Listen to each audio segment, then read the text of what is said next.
Mai martaba sarkin Katsina yana gab da shigowa wannan gida na Eidu Barda, wato tsohon gidan gwamnatin jihar Katsina, wanda sarkin tuta shike kan gaba a wannan tafiya. Ga sarkin tuta da ya shigo, bayan sarkin tuta akwai sarkin taushi wanda yake bayan shi, bayan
har yanzu tawagar mai martaba sarkin Katsina ce take shigowa a wannan wuri.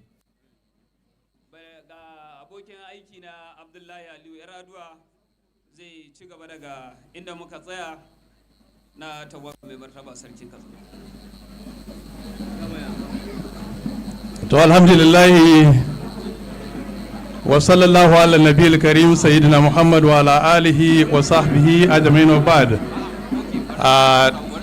Bisa shimfiɗar da abokan aiki na suka yi, muna murna tare da godiya ga Allah da ya kawo mu wannan muhimmiyar rana, ranar 2 ga watan Shawwal na shekara ta 1447 bayan hijira annabi Muhammad sallallahu alaihi wasallam, wadda ta yi daidai da 21 ga watan Maris na shekara ta 2026. Kuma kamar yadda suka ambata, wannan ita ce tawagar mai martaba sarkin Katsina. In ka ji tambura sai sarki, wannan shine yadda taken yake. Saboda haka ga wannan tsari, tuta ke gaba ya riga ya wuce, sai kuma ainihin sauran 'yan tawaga na mai martaba sarki waɗanda suke a tafe a halin yanzu kamar yadda muke gani. Ainihin tawagar mahaya 'yan uniform ita ce daidai babbar rumfa wadda muke alakantawa da irin ziyarar da sarkin Katsina Muhammad Diko ya kai 1921 a birnin London. Kuma wannan ita ce taguwa, wato wadda ke jagorancin dawakin zage. Kuma ita wannan taguwa tana da tarihi. Abinda take nuna shine Katsina tsohuwar cibiya ce ta kasuwanci na ainihin raƙumma da kuma safarar kayayyaki waɗanda a da can akan yi da raƙumma. Har yanzu ana rike da wannan tarihi. For our distinguished important guests, the ambassadors from and high commissioners from about 25 countries that are here with us witnessing this year's Eid al-Fitr celebration. What you are watching is still the contingent of His Royal Highness the Emir of Katsina, Alhaji Dr. Abdul Mumini Kabir Usman. I'm sure you have witnessed a camel. That camel that is leading some horses that are not carrying anybody signifies the old camel trade. Katsina had been a center of trans-Saharan trade in commerce, in grains, in other commodities that are coming especially from the Arab Peninsula down to North Africa and then to Katsina before the commodities are distributed to other places. Katsina had been the center of this trans-Saharan trade. And this Sallah procession, which is called or is known as Hawan Bariki, started in 1907 when the Emir of Katsina, Muhammad Diko, was appointed and installed as the Emir of Katsina, who was leading the Sulaba dynasty that are still ruling Katsina Emirate. Your Excellencies, I would like to recognize the presence of our distinguished personalities, especially His Excellency, Their Excellencies, the ambassadors who are under the leadership of the Belgium ambassador. And we also wish to acknowledge all the senior citizens that are here with us this morning to celebrate with His Excellency the Governor of Katsina State. I would like to notably recognize the presence of the former NIA boss, Ambassador Amir Pai CFR. Your Excellency, you are very much welcome, the Sardona of Katsina. And still under the contingents of His Excellency, His Royal Highness the Emir of Katsina, we can now see the horsemen that are in that regalia, which is similar to the guards at King's Palace in London. That was the exchange of culture and tradition that took place when His Royal Highness the Emir of Katsina, Muhammad Diko, visited England for the first time in 1921. Those horsemen, especially the uniforms, were introduced after the visit. That is what that was part of what the Emirates borrowed from England. He was in England for about 6 months journey.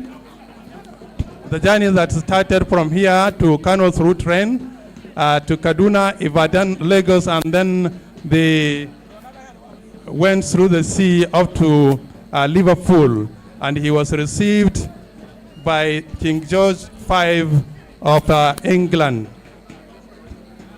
Later, His Royal Highness made some visits again to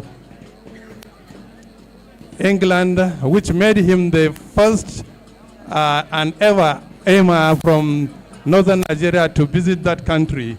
In fact, he was honored by King George V for to appreciate the visits and the exchange of culture and tradition and establishing a diplomatic tie between Katsina Emirate and the then England United Kingdom.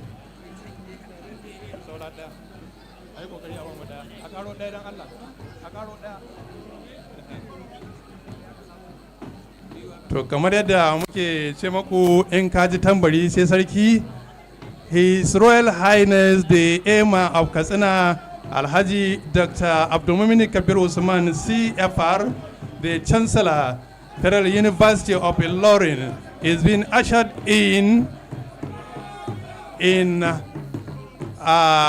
his horse cart, we can now see His Royal Highness majestically being rolled in by the horse cart, where he alight and be received by His Excellency, the chief guest to the Emir and his entourage, that is to say His Excellency, the Governor of Katsina State, Malam Diko Umar PhD CON, and the Deputy Governor of Katsina State, His Excellency Farooq Lol, SCIB, and other distinguished members of the State Executive Council that are here with us this morning, and the Right Honorable Speaker, the Chief Judge of the State and Grand Qadi, and all other important dignitaries have now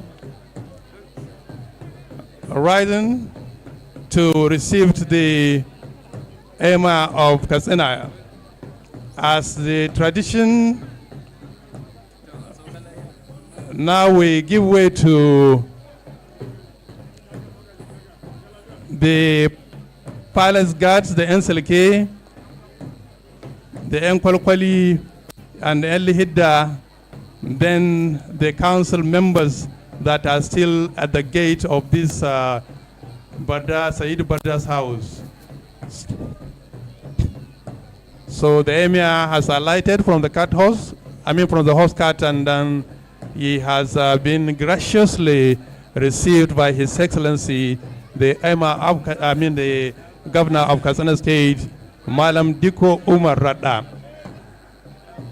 As we have been telling you, this particular event is an additional event that was started by the grandfather of the Emir of the present Emir, that was Muhammad Diko, who started this procession and titled it as Hawan Bariki, to come and pay homage to the then representative of the Queens during the colonial masters. That was 1907.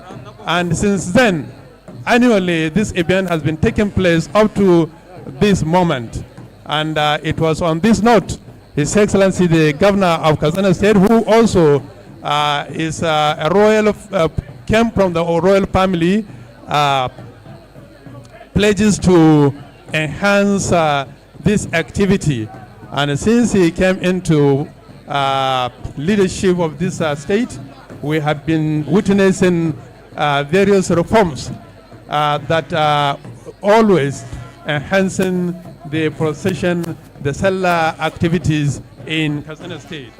Therefore, we want to request those that are standing on the road to please clear away. There are still segments of this contingent of His Royal Highness, the Emir of Katsina, that have not come in.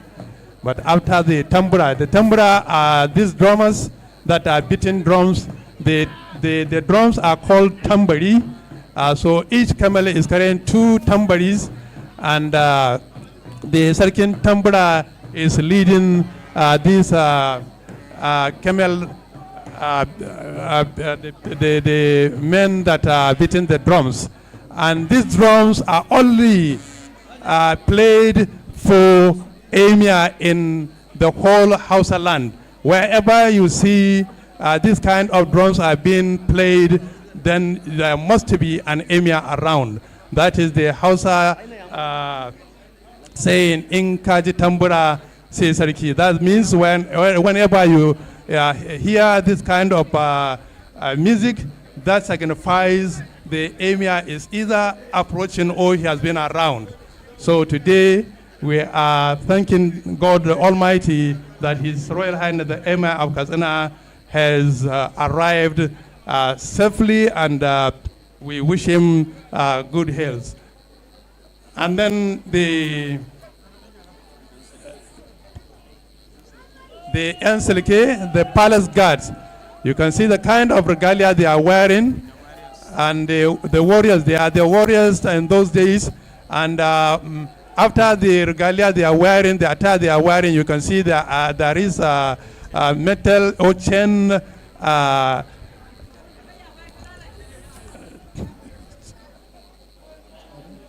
chainmail that they are wearing, and their current face, both in both hands, that signifies how the wars before the colonial masters arrive is being fought. And these are able men that can face any challenges that is coming to His Royal Highness. These are the council members. The council members are now coming in to the Emirate Council members. They are the Majalisar Mai Martaba Sarki.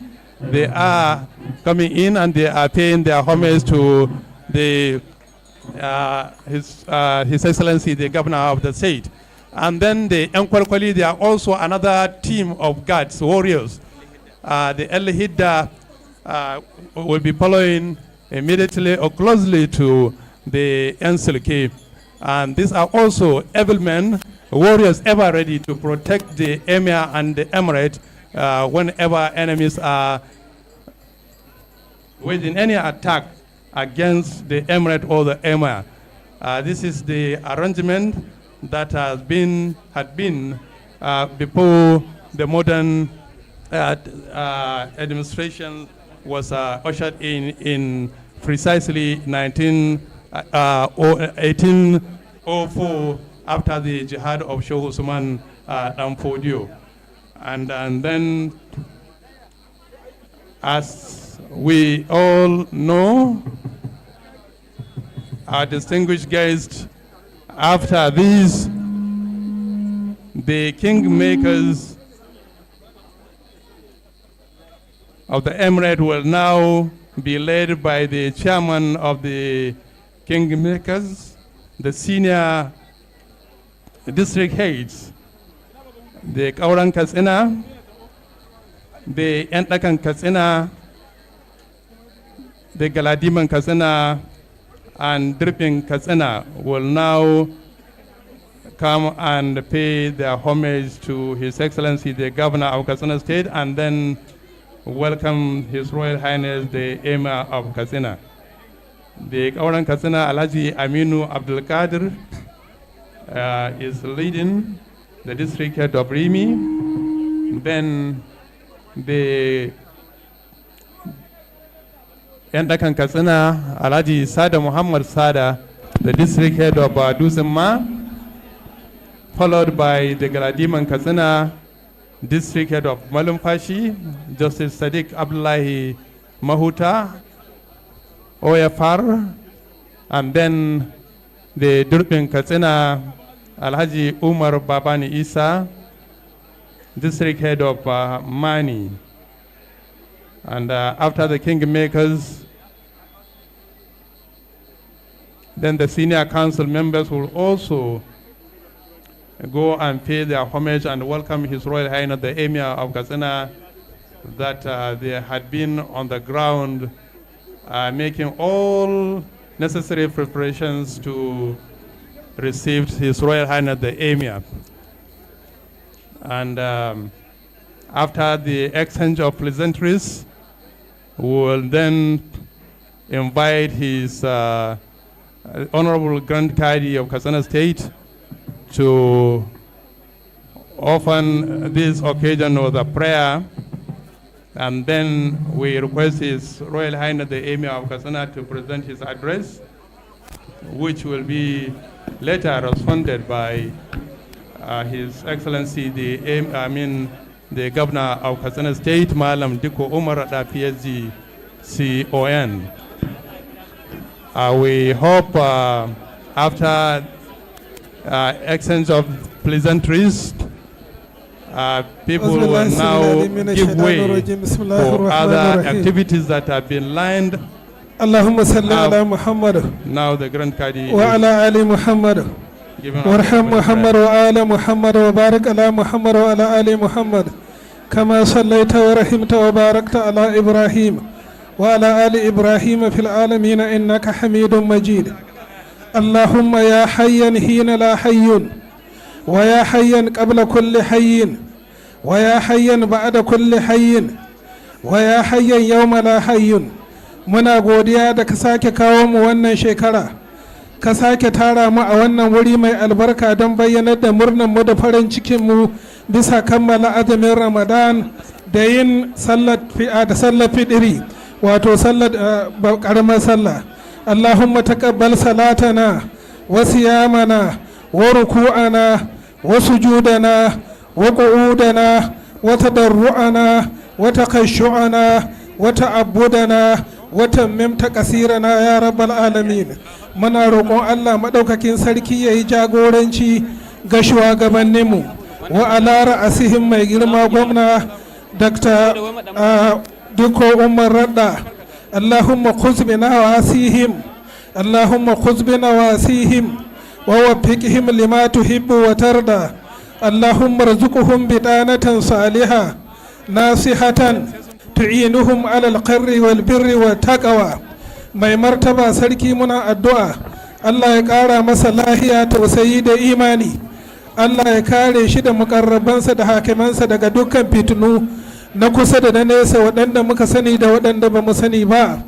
As for our visiting ambassadors and other dignitaries, may Allah grant them safe, swift and peaceful journey back home and make their visit a sort of peace, unity, development and economic prosperity for our state.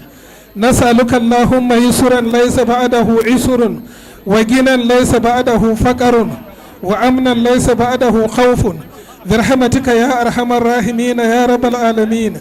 وهدنا اللهم صراطك المستقيم صراط الذين أنعمت عليهم غير المغضوب عليهم ولا الضالين. سبحان ربك رب العزة عما يصفون وسلام على المرسلين والحمد لله رب العالمين.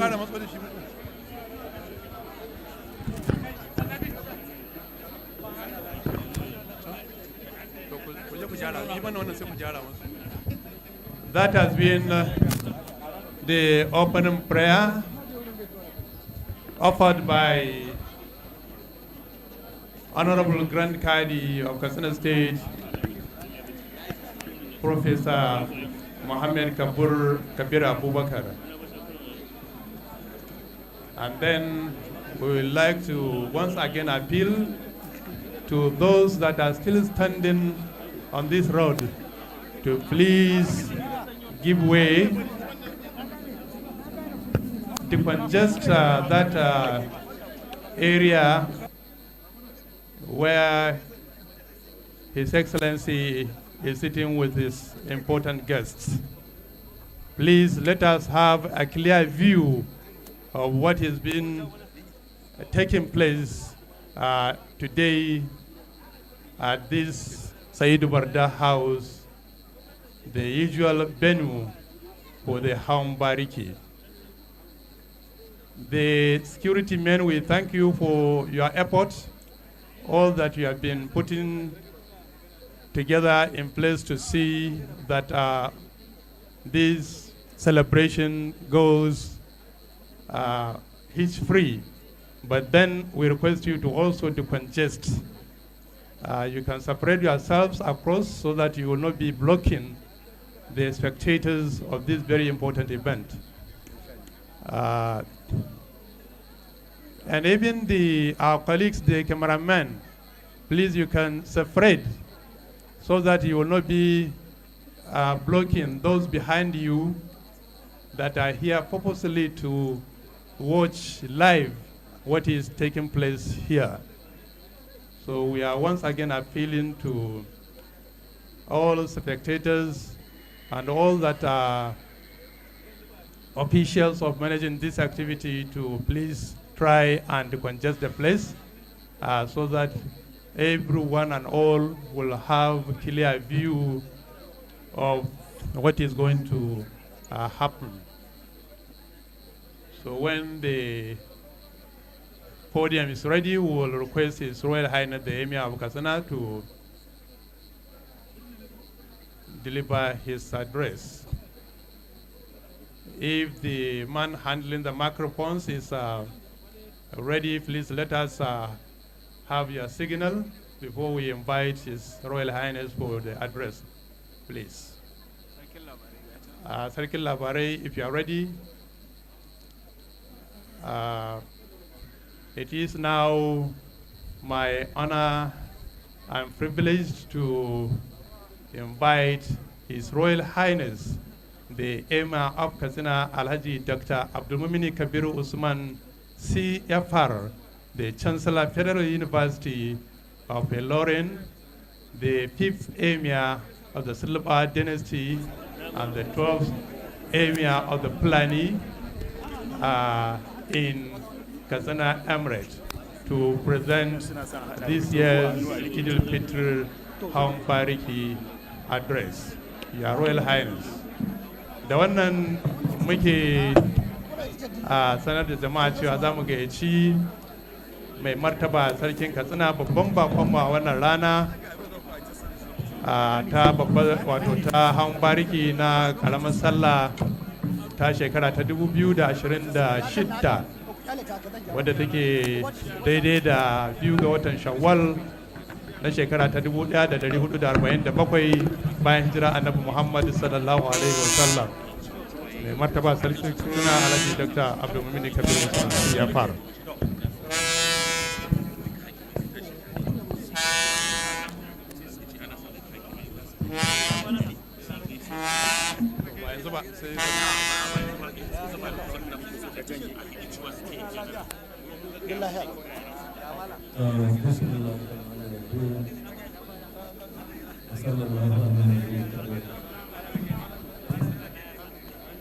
Your Excellency, Governor of Kaduna State, His Deputy Mataimakin Governor, Speaker, House of Assembly, Grand Kadi, Chief Judge, Garin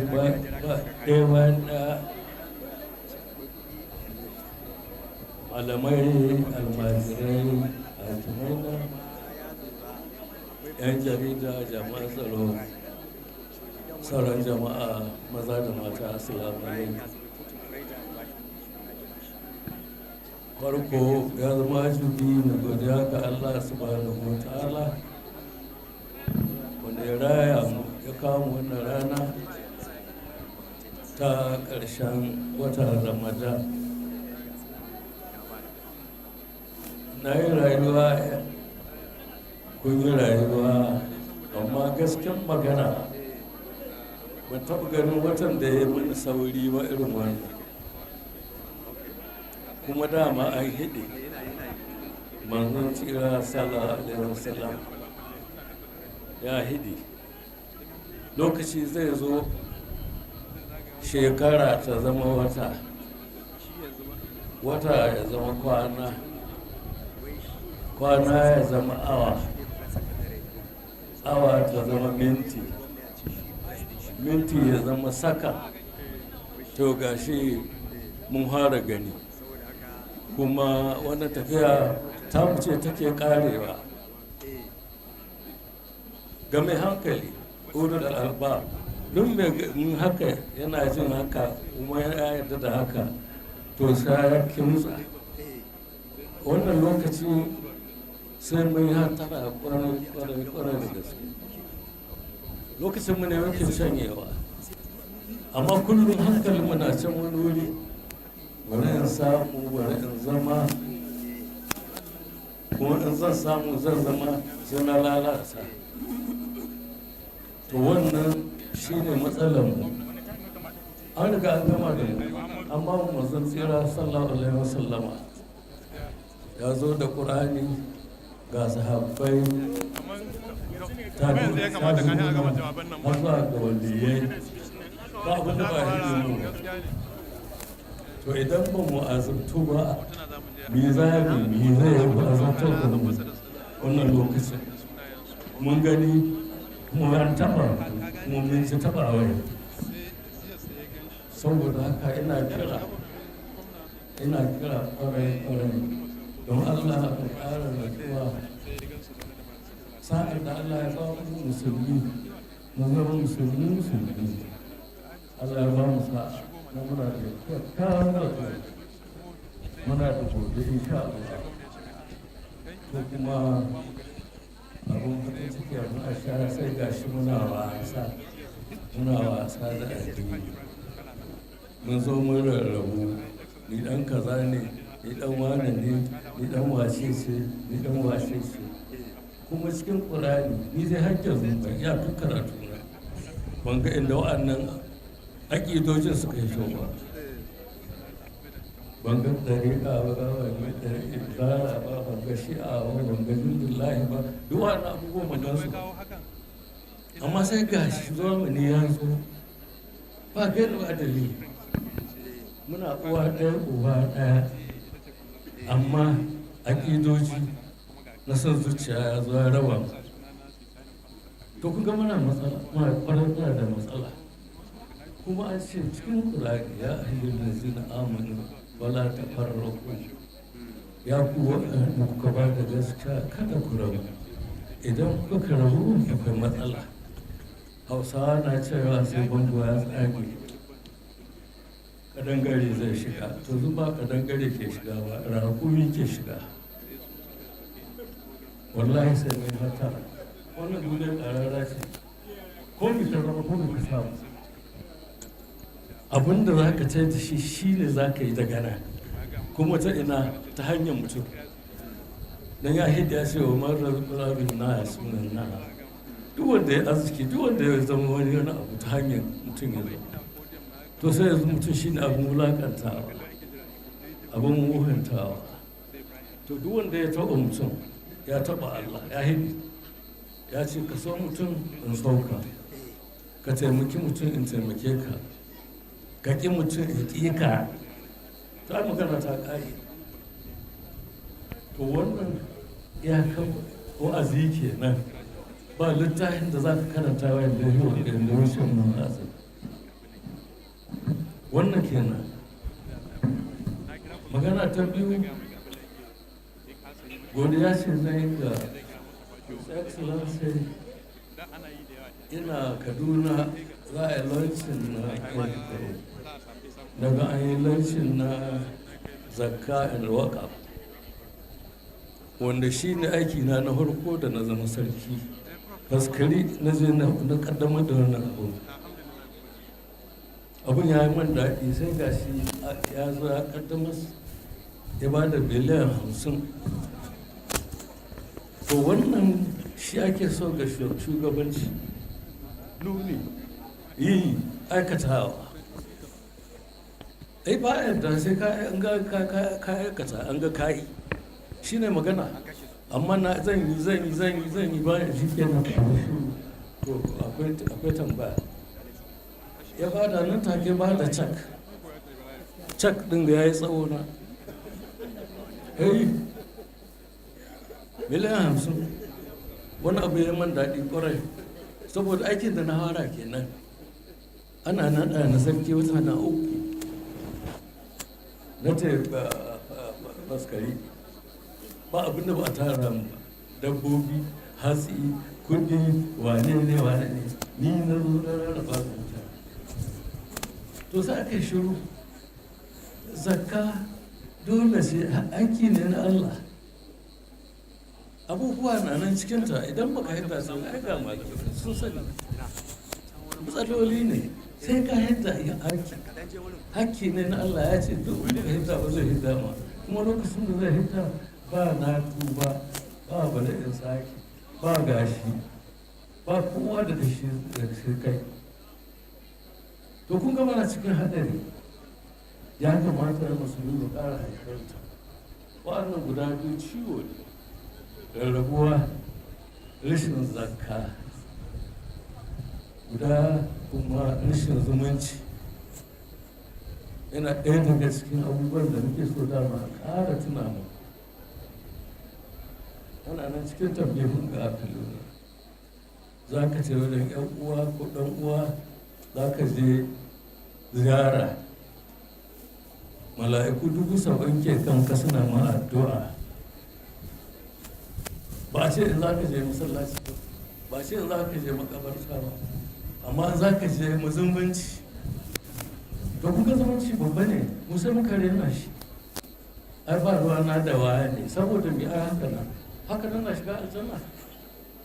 Wallahi sai mun zama uwa ɗaya uba ɗaya. Wannan ciwon da muke cewa Allah kare mu, Allah waye, Allah kaza. Wallahi Allah bai ansa sai mun gyara zukatanmu.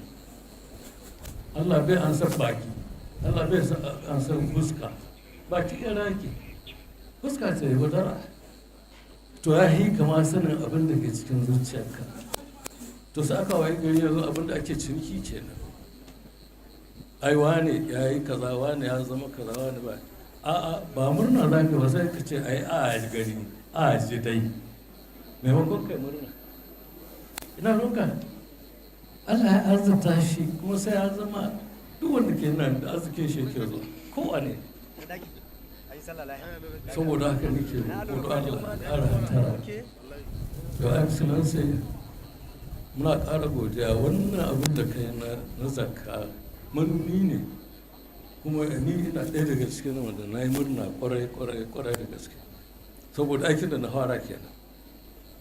To sai aka zo aka yi banza da shi da gyaran makabartu daga nan yanzu in gama duk makabartar da ke nan unguna duk ungunan da ke Katsina ɗaya bayan ɗaya ba wadda ban taka ba. To mu gyara makabartu duk can koman mu ce ko mun so ko mun ke sai mun je kuma can kowa zan za a ɗauke ka a kai ka kowa ne kuma girman ka. Saboda haka ina roƙo a mai da hankali zakka a hidda lokaci in yayi a hidda haƙƙi ne na Allah kuma dole ne ya hidi. Na uku His Excellency ya kwanan na ce lallai sai an zo an gyara hawan sallah shi ma ya bani sha'awa ƙwarai. Da an ce hawan sallah ko kana so ko baka so Katsina za a fara sha duk arewa. Dagogin nan da aka yi da uku an yi uku da ni kakana ya yi uku da ni kuma duk shi na ɗaya.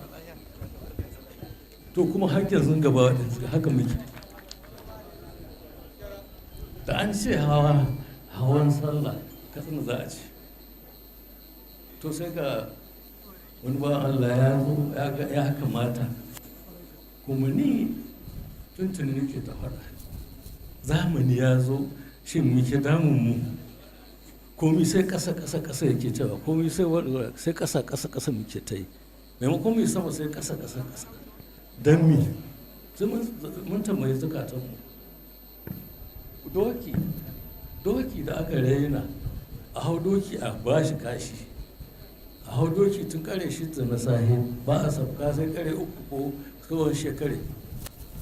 Dabba ce wadda Allah ya mutunta ya yi rantsuwa da shi ya yi rantsuwa da takon shi da wani kuka na nan cikin shi.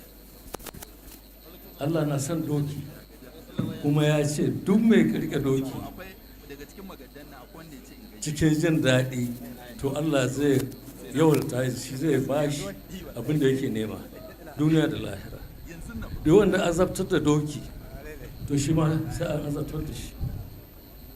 To ya kamata da Allah a hankalta ba kamar yara ka sai ma yaro doki ba ka san abin da ake ciki ba a washin kwaya a sa mai cin nagu don dai ya hauka a yi tafi. Ba daidai ba ne dabba ce da aka ci maka ya maza Allah sallallahu alaihi wasallam na ce abin da ya fara cewa kada a sare ice fa ma ba rai ba dabba ba a ce ba dabba amma ice aka ce. To balle doki ana sa doki dan sarki haka yake don da doki yake idan baka girmama shi ba baka yi mai yadda yake so ba sai ka lalace kowa kake wallahi kun ji na rantsuwa baka fara in kai mai ba za ma to Allah na nuna kallon. Saboda haka ya kamata don Allah iyaye su kula. Allah ya mun arziki na sai dawaki na ba aya ko makwabta a'a ba shi ba ne. Me ake dokin na ya ake yi da shi me ake mashi wajen kakana na gani na koya. Ana assalamu alaikum sai ya shiga stable, kowane stable sai ya shiga, ya kama tun daga wuce ya shaho shi har zuwa ga goshi. Na kasa daure na tambaye shi, ya ce musa kake haka? Ya ce ai duk gashin da ya taba ne lada ce nake samu. Kuma kana zagawa da daddare ka je stable ga doki, za ka ga kullum gabas ke kallo, kuma haka yake haka roƙo ne yake tun mai doki ya ne zai leƙa zai ga haka. To sai muka waye gari doki shi na abin banzatawa, sai ba a neman doki sai ran sallah ko polo, gara polo kullum kana tare da shi. Amma isa sallah sai ai gobe sallah jibi sallah kanan za a fara nan, ina za mu samu doki, kuma a yi yadda aka ga dama. To sai mun yi hatara, wannan addu'a za mu ta yi, sai mu ta gani musa Allah da bai ba ka tambaye shi, kuma ya hidi ya ce ku aikata. Ni ban amfani da baki, da zuciya nake. In kun roƙan ku aikata, Allah ba ni to ka yi abin da za a baka, Allah kare ni to ka yi abin da za ka kare, Allah kare ni daga barawo in ba wannan ƙofa buɗe. Iskilanci ne. Amma in sa kwaɗo in rihi, in sa laya in kawo mai gadi, Allah ya tsare ni, sai Allah ya tsare ka. To amma banda yanzu, saboda haka sai an yi hatara don Allah a girmama dabba. Ba kamar doki, mun gaji doki. My grandfather shi ne na biyu a duniya wajen iya hawan doki. Na ɗaya shi ne Howard Hipwood, shi ɗan Ingila ne, mun san wannan. Me ya kawo wannan? San doki, tare da doki, zama da doki. To don Allah a girmama doki a sai za a yi.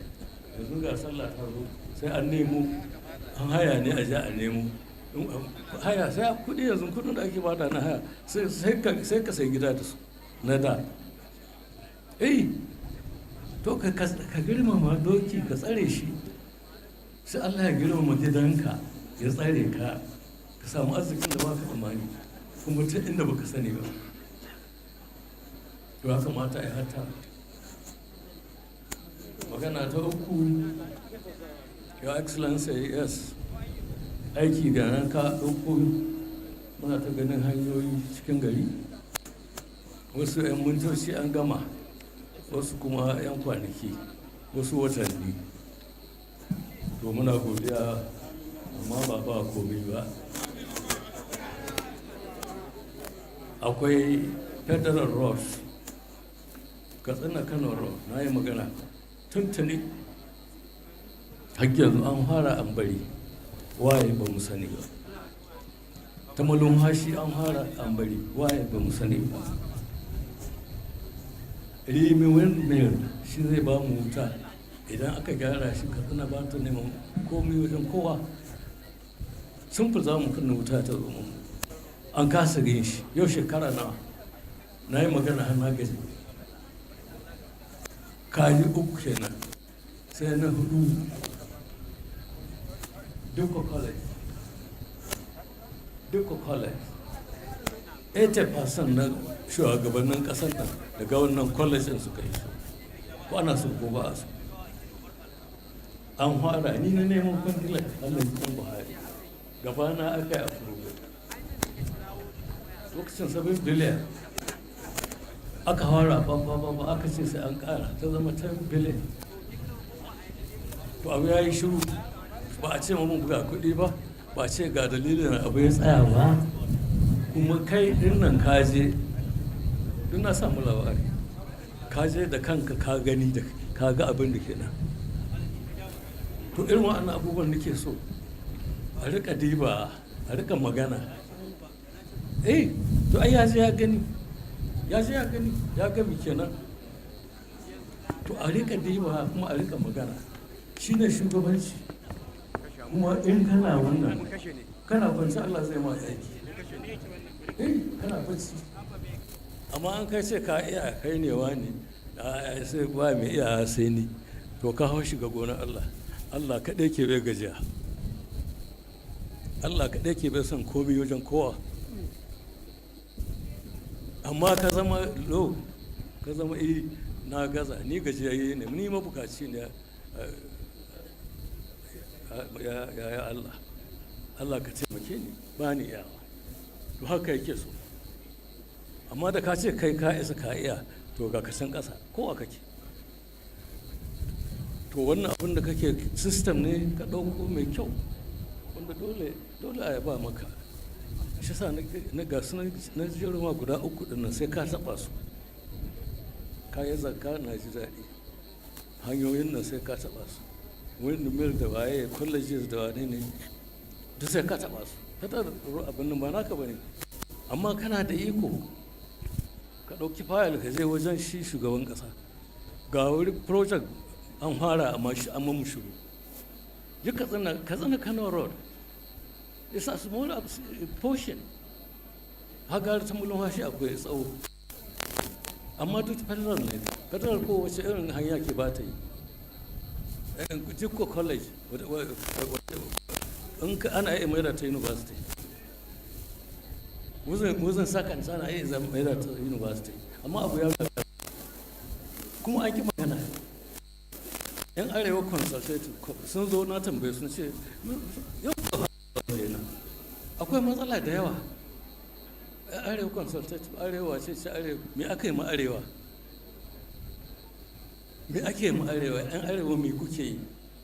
Kun ga waka sha ta taro, yan arewa ku ba bacci mu yi bacci muke, wallahi sai mun tanka.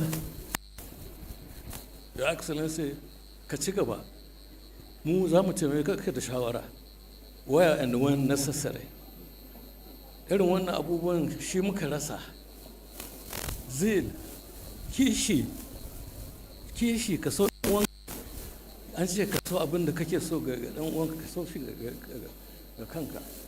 Amma sai haka Allah ya rabu da kai. Duk wanda bai son ɗan uwan shi, duk wanda bai taimaka ma uwan shi, ba ruwan shi da Allah, Allah ba ruwan shi da shi. To ya kamata mu ƙara hankalta. Abubuwa ga suna ta zama mu a addinance. Kwanan na raba wani faɗa tsakanin masussuka ko ina masussuka da yan izala. Ciwukan suna nan da yawa, irin wa'annan rabe-rabe, wallahi ciwo ne kwarai. Yau shi za mu can ga nan ba mu ji daɗin rayuwa ba, kuma mu zo religiously mu rabu. To ina za mu? Wannan ya zo na kawo da kai na ce ai ba ɗin aƙida ta ba ce, wannan ya ce kaza duk mai kaza mushriki ne, ina ka sani? An rabu. Yau za mu ce daidai, yau za mu ga daidai. To wallahi sai mun da aka ci. Idan za ta kasance, in ka je cikin muntasar, idan har za ta kasance 70,000 ke idan za ka yanka abin nan kuda ka yanka kuda, jinin ya billan ma ga riga, sai ka wanke wannan riga za ka yi sallah cikin muntasar. To yana cikin idan fat 70,000. To sai gashi mun sani ga malamai yanzu nan sun yi jika ma da ni, sun yi jika da ni, amma ya kamata su rika tankawa. Shugabanni aikin ku aikatawa, da mu kuma aikin mu zo mu gaya muku wuri kaza mu ga abin da ya kamata mu yi, ba a kaza ko an ƙi yin kaza shikenan. Amma mu ce ai kai sai wani sai ai kai sai kai no, wata rana duniya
ita hanya kowace iri ce. Hanya ta da masallaci, hanya ta da gidaje, hanya ta da makarantu. To an ce ta da masallaci muke ba za ta tada ba. Kun ga Allah ya ba mu dama. Hanya ita ce idan baka da hanya baka da rayuwa. To wannan hanyoyin da kake mu gaskiya mana jin daɗi, amma ni roƙona a rika sauri ana biyan compensation. Wani za a ba shi kaza, wani a biya kafin a fara a biya kowa a hida, sai ka aikin kan da kake so. Duk wanda ya ce ma kullum za ka ce mai cas,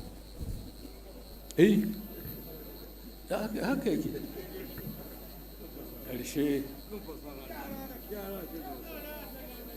ƙarshe magana ce ta mai nauyi ita hasada giba.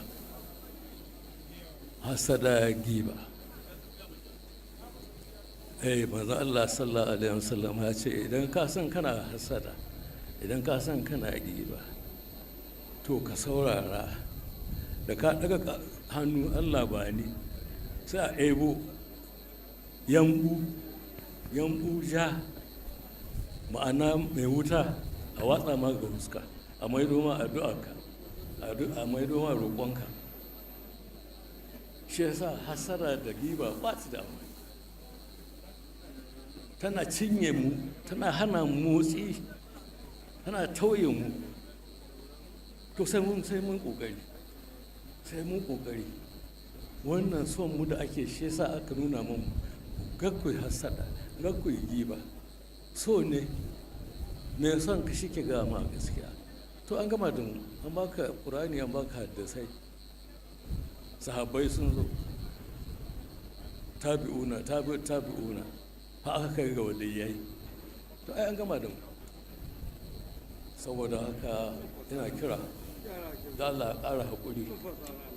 Rayuwa ‘yan kaɗan ce. Jiya na aka ce a zo ganin wata, ya zo an gama. Kamar zan hau keke wuce sabon layi, ha an gama. Wannan kaɗai bai ba aya ba ce, ba darasi ba ne. To da Allah mai hankalta, mu zama uwa ɗaya uba ɗaya. Ba wani, ba ni ɗan wani ne, ba ni ina da kaza. A'a, ni halitta ce ta Allah, ina son halitta Allah, ina tare da halitta Allah. To Allah zai soka, zai yi tare da kai. Mai wannan mu gani. So ƙarshe, Your Excellency, kamar yadda na ce, mun zo wannan ya tashi ba mu wuri. Sai mun gama magana. Ana magana ka zo ka. Wa kira ka?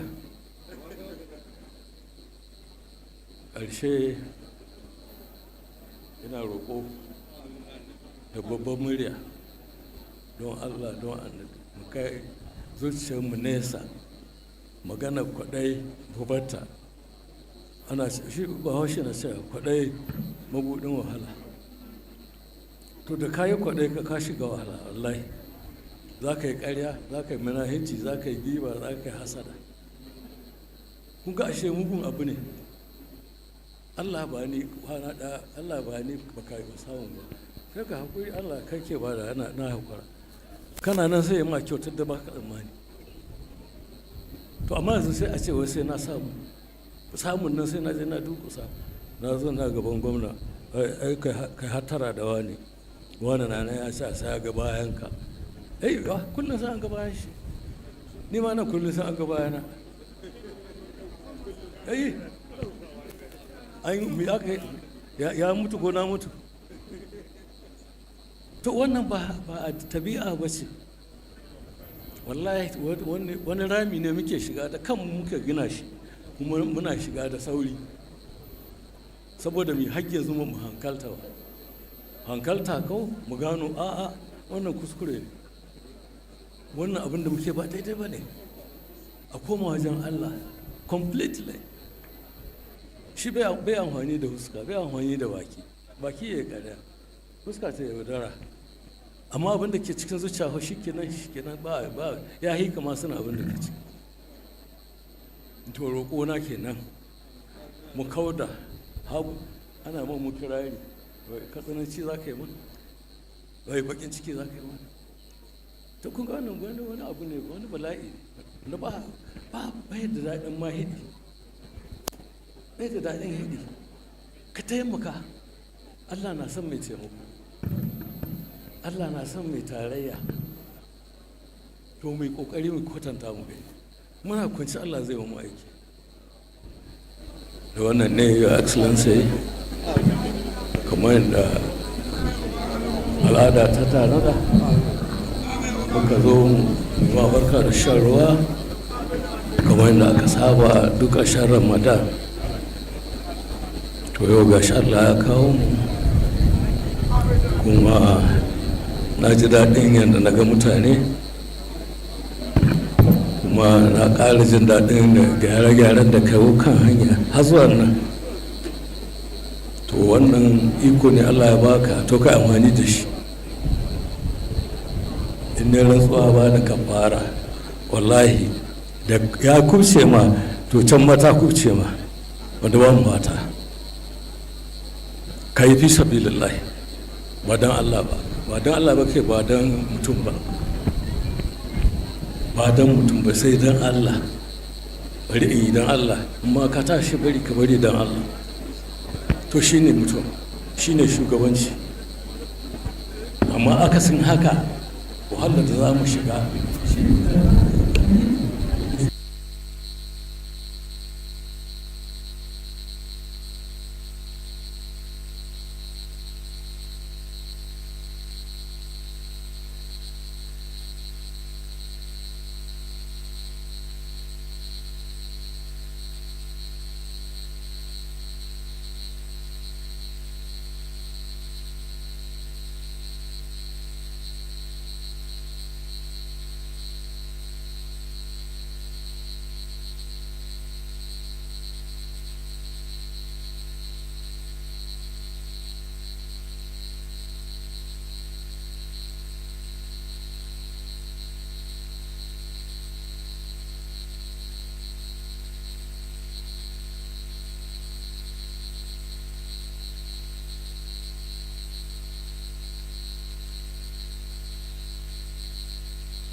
ka ba mu mafi amfani da yawan mazura da ƙasar mu baki ɗaya. Naka mu yake. Mu shugaban mu addu'a da sun so mu kyau. To Allah ka sa su hanya mai kyau. Ka ba mu dama yi musu gargaɗi. Okay. Ba su shawara ta gani. Shi gwamna sai ka ba su can sai sa ana shi ka ba Audi ga can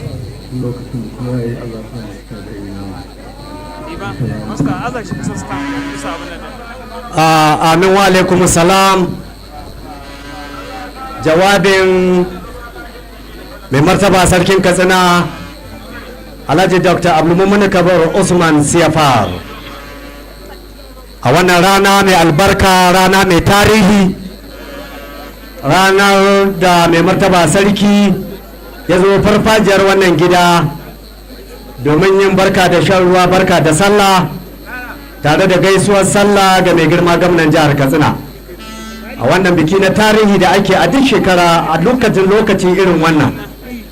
Mai martaba sarki tare da hakimansa da dukkanin masu rike da sarautu a wannan masarauta akan caɓa ado a hau dawakai na alfarma wanda suka sha ado da kwalliya domin a zo a gudanar da wannan biki. Mai martaba sarki muna godiya kwarai da gaske bisa ga yadda ka samu zama cikin hukuncin Allah a wannan shekara ma ka zo domin gabatar da wannan al'amari. mai martaba sarki a cikin jawabinsa ya fara da maganar zakka, al'amari da ya shafi al'umma baki daya, sannan kuma ya ba mai girma gwamna bisa ga ingantawa da kawata babban birnin jihar Katsina da yake yi. Mai martaba sarki ya yi kira ga mai girma gwamnan jihar Katsina domin a tabbatar da ganin cewa sauran hanyoyi na gwamnatin tarayya da ke wannan jiha tamu ta Katsina gwamnati ta yi wani abu a kansu. Sannan kuma mai martaba sarki ya ja kunnen mahaya dawaki da cewa su rika mutunta dabbobi, wato ainihin dawakin da suke hawa. Ya kuma yaba wa gwamna bisa ga irin ayyuka na alkhairi na cigaban al'ummar jihar Katsina da yake. Ya yi kira da sauran al'umma da su ci gaba da yin addu'o'i na ci gaba da samun zaman lafiya a wannan jihar tamu ta Katsina. Mai martaba sarki ya nuna jin daɗinsa bisa da yadda ya ga tarin jama'a sun zo domin shaida wannan biki. Wannan ya nuna yadda mai girma gwamna ya ɗauki wani al'amari da mahimmanci domin ya inganta shi. Mai martaba sarki ya kuma ji daɗi yadda ya ga manyan baƙi tawagar jakadu na ƙasashen waje da suka zo domin ganin yadda wannan al'ada ta hawan sarki ko hawan bariki da ake yi. Da ƙarshe mai martaba sarki ya nuna godiya ga Allah subhanahu wa ta'ala tare da gode ma al'ummar jihar Katsina duka baki daya bisa ga goyon baya da suke ba wannan masarauta tasa da kuma wannan gwamnati ƙarƙashin jagorancin mai girma gwamnan jihar Katsina. Your Excellency, distinguished ladies and gentlemen, with the speech of the Emir of Katsina, I now have the singular honor and privilege to invite His Excellency, our amiable Governor of Katsina State, His Excellency Malam Dukko Umar Radda, PhD, Commander of the Order of the Niger, to deliver his address at this historic occasion. Yanzu mun gayyato mai girma gwamnan jihar Katsina domin ya gabatar da jawabinsa a wannan biki mai ɗimbin tarihi, biki na hawan sarki ko hawan bariki da ake gudanarwa a dukkanin wannan lokaci. Your Excellency, I so invite you to deliver your address, Your Excellency, sir. أعوذ بالله من الشيطان الرجيم. بسم الله الرحمن الرحيم. اللهم صل على سيدنا محمد ونبيك ورسولك النبي الأمي. Your Excellency, the Deputy Governor of Katsina State, Right Honorable Speaker, Katsina State House of Assembly, Chief Judge and Grand Cadi, His Royal Highness, the Emir of Katsina, Dr. Adlomone Kabir Osman, Secretary to the Government of the State, Chief of Staff, Head of Service, Your Highnesses that are here with us today, our august visitors, we have with us ambassadors from various countries all over the world who came to Katsina to witness this very august occasion. Among them are the ambassador to Belgium, who coordinate the other ambassadors. We have with us His Excellency Mohammed Pal, who is the UN resident coordinator. We equally have with us Ambassador of Egypt, Ambassador of Netherlands, Ambassador of Spain, Ambassador of Poland, Ambassador of Switzerland, Ambassador of Slovakia, Ambassador of Qatar, Ambassador of Argentina, Ambassador of Congo and his wife, Charge d'Affaires of Italy. We have His Excellency Jude, ICP of the United Nations. We have His Excellency Susan, Head of Mission of International Peace and Good Governance. We have Prince P.A. Ladies. We have His Excellency Hugh Gillett. We have His Excellency Umar Osman Machaka, Head of Mission of Ghana. We have Hezi Madik. We have Dr. Hussein Haruna Kumasi. We have Mohammed. We have Gail Lever, UK diplomat, Deputy High Commissioner. We have Jay, CEO and founder of New Globe from United States of America, and all other people that accompany them to this occasion. Members of the State Executive Council, members of the State Assembly and the National Assembly, kingmakers of this emirate, members of the Emirate Council, district heads, village heads, ulamas, other invited important dignitaries, head of agencies of the security, distinguished ladies and gentlemen, Assalamu alaikum wa rahmatullahi ta'ala wa barakatuhu, and happy Eid al-Fitr.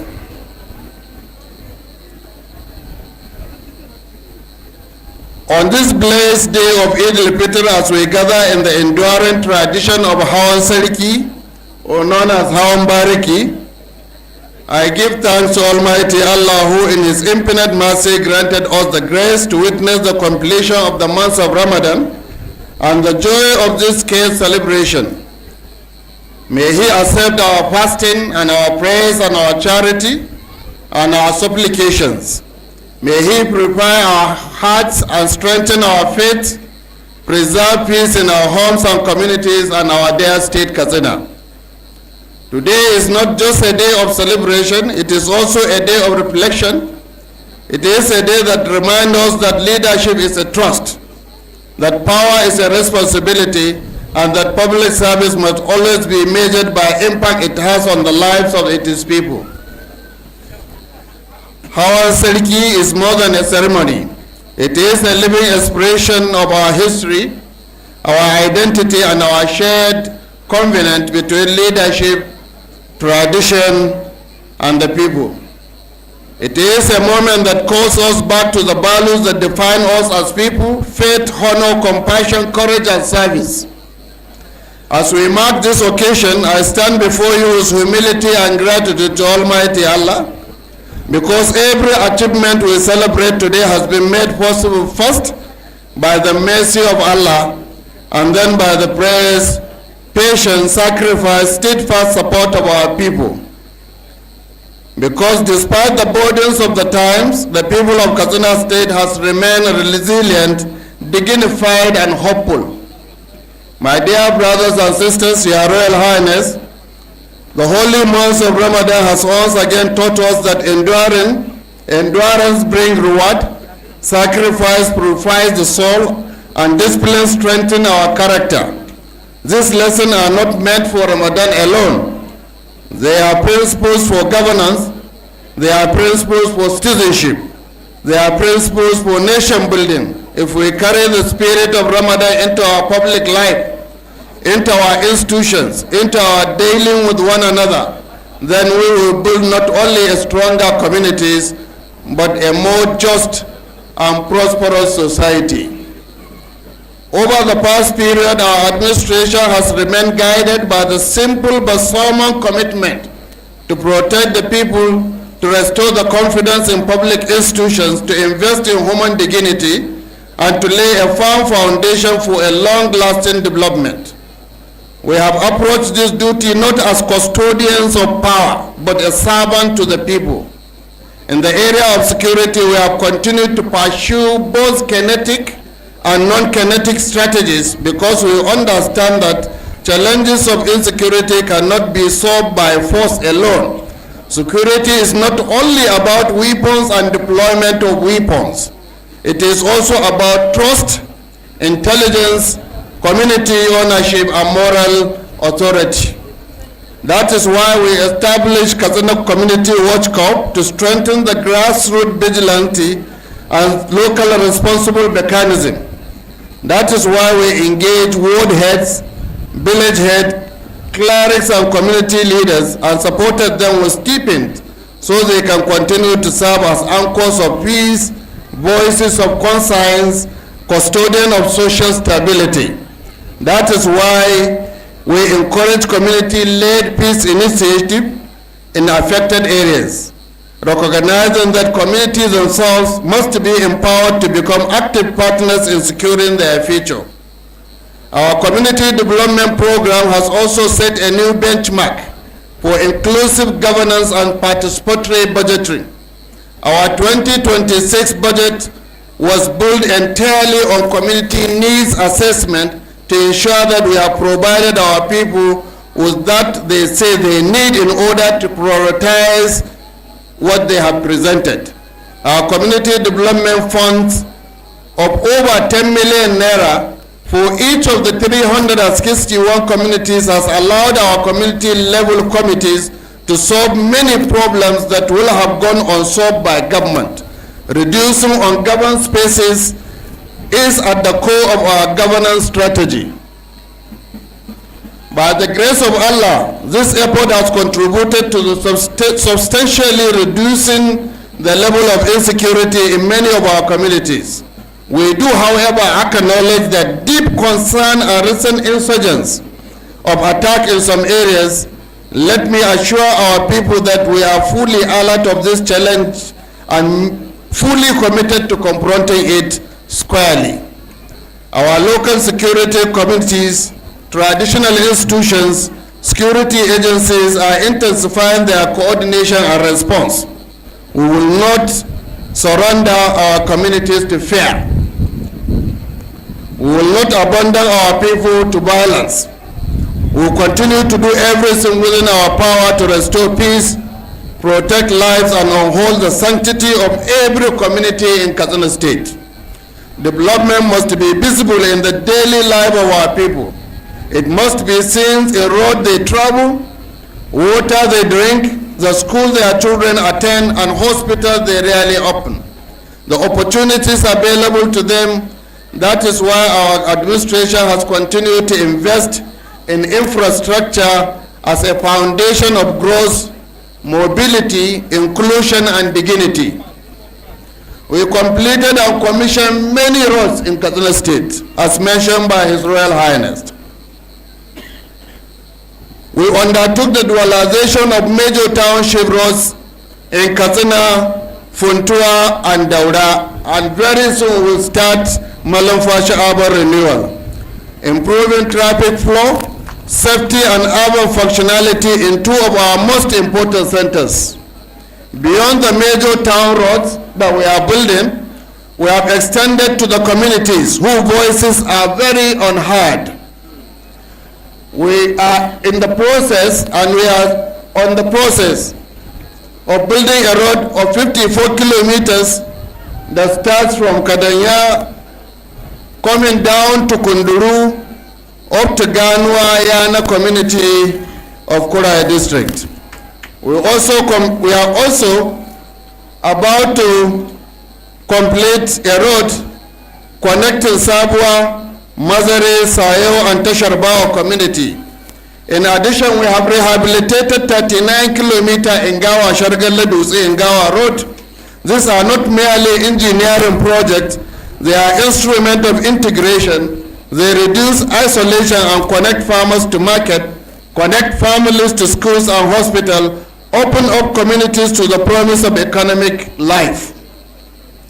In agriculture, we have continued to act urgently and purposefully because we know that prosperity of Katsina State is inseparable from the prosperity of our farmers. Agriculture is not just an economic heritage. It is our strategic path to food security, employment, and rural transformation. In 2024, 2025, we have distributed 40,000 metric tons of fertilizer each and every year at a very subsidized rate to our farmers. We also procured over 400 tractors and distributed them across the 34 local government areas, hiring by farmers at subsidized rate. Katsina State Agricultural Mechanization Center is the best in the country so far. These interventions are not isolated gestures. They are part of the larger vision of modernized agriculture, reduce drudgery, and improve productivity. Position our farmers not as a margin of economy, but also a very center of our development agenda. When a farmer tills the land with confidence, a state moves closer to stability. When agricultural work, livestock improve, hunger declines, and hope expands. For sustainability, we have recruited and trained well over 800 extension workers to support our farmers at the rural community. In education, we have remained determined to invest in the mind that will shape the future of our state. We established 3 special model schools, one in each of the senatorial districts, to improve high quality learning, improvement, environment, and rise educational standard. And one of the schools has already been completed and is ready to commence academic activities very soon. We have completed well over 85 new secondary schools in the state. Currently, we have 75 secondary schools, both junior and secondary, under construction. We are investing in digital learning tools to prepare students for competitive reality of the new world. At the same time, we move decisively to address the challenges of inadequate teachers and teaching personnel. We recruited 7,325 teachers for primary and secondary school across the state. We also approved the recruitment of additional 1,500 teachers for primary schools and 850 teachers for our secondary schools. Importantly, this process is being conducted through a transparent, competitive, and merit-based system, because the future of our children must never be compromised by anything less than fairness and quality. Our message is very clear. Every child in Katsina State deserves access to learning, opportunity, and future shaped by knowledge rather than limitation. We are not merely building schools, we are building citizens. We are not only employing teachers, we are rebuilding confidence in the educational destiny of our dear state, Katsina. In the health sector, our administration has pursued a vision of care anchored by quality, access, and institutional renewal. We constructed and commissioned a world-class dialysis center in Katsina State, bringing specialized renal care closer to our people. We also completed we are about to complete a state-of-art imaging center, one of the best in Africa, which is about to be commissioned. In addition, a pharmaceutical processing unit has been completed, about to be commissioned, which is set to be commissioned. We have also renovated and equipped well over 250 primary health centers to level 2-tier functionality, with the target of having one fully functional center in all the 361 wards by the end of this year, inshallah. We also upgraded 7 comprehensive primary health centers to general hospitals. Notable among them is the one in Paskari, Dandume, Cherenchi, Mani, Adwa, Zango, and the one we are building in Daura at the moment. This facility presents more than a physical infrastructure. They represent a new statement of intent that our people deserve more than efficient and dignified health care within our own state.